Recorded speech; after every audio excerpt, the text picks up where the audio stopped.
Thought I'd do a quick walk around on the M62 engine while I have it here in my driveway. This is the one that my friend has that blew off the radiator hose, which we'll be replacing shortly. But let me just go over some things that are important. One is, this is the jump terminal. Positive is here, even though the cover is black, it does say positive, but that's actually your jump terminal or charge port. And then your ground location is actually right over here on the driver's side at the strut tower. You have this nice large ground nut right there, which they're pretty close together, so it makes it pretty convenient. Here's the power steering fluid reservoir, and this does say ZF on it, but let's see, it's actually red, so this uses ATF, automatic transmission fluid, for the power steering.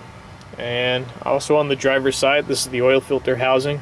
A lot of times these little rubber mounts break off when you go to tighten this just from age, which these little rubber guys are replaceable separate. They actually just screw on to the bottom, so if they split in half, you just have to grab them with vice grips and twist them off. And then it has two nuts on the top here. Coming up here, obviously we have the reservoir for the brake fluid, and then we have a pre-charge pump on this vehicle, also for the brake system. Now, it's not uncommon for this particular vehicle to break off the radiator hose, either here or actually at the radiator. They tend to crack right here as well, so especially with the age of these vehicles now, so something to watch for. The only thing is, you don't have to worry about overheating quite as much. It actually takes a little bit longer for this particular engine to overheat, and it can withstand it a lot better than the M54 motor, which once you overheat it, there's a chance of the head bolts pulling off. Not that you should ever overheat any engine. If it ever starts creeping above halfway, you should always shut the car off and have it towed. We have the oil fill cap here and radiator cap. This is the expansion tank. Engine air filter, which is nice and easy to get to.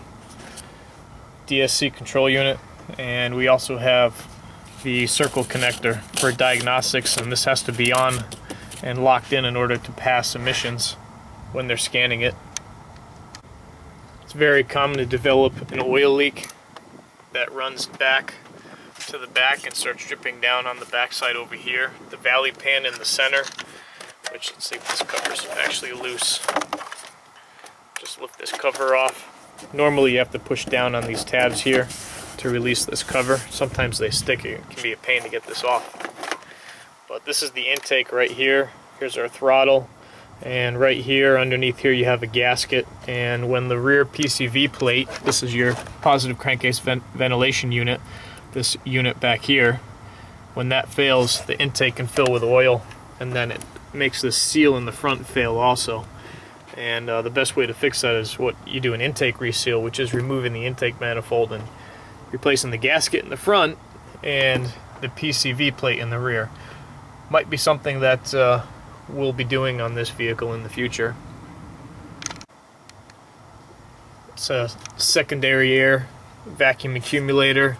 This is the actual switching unit for the secondary air, which is actually down in the front here on this pipe.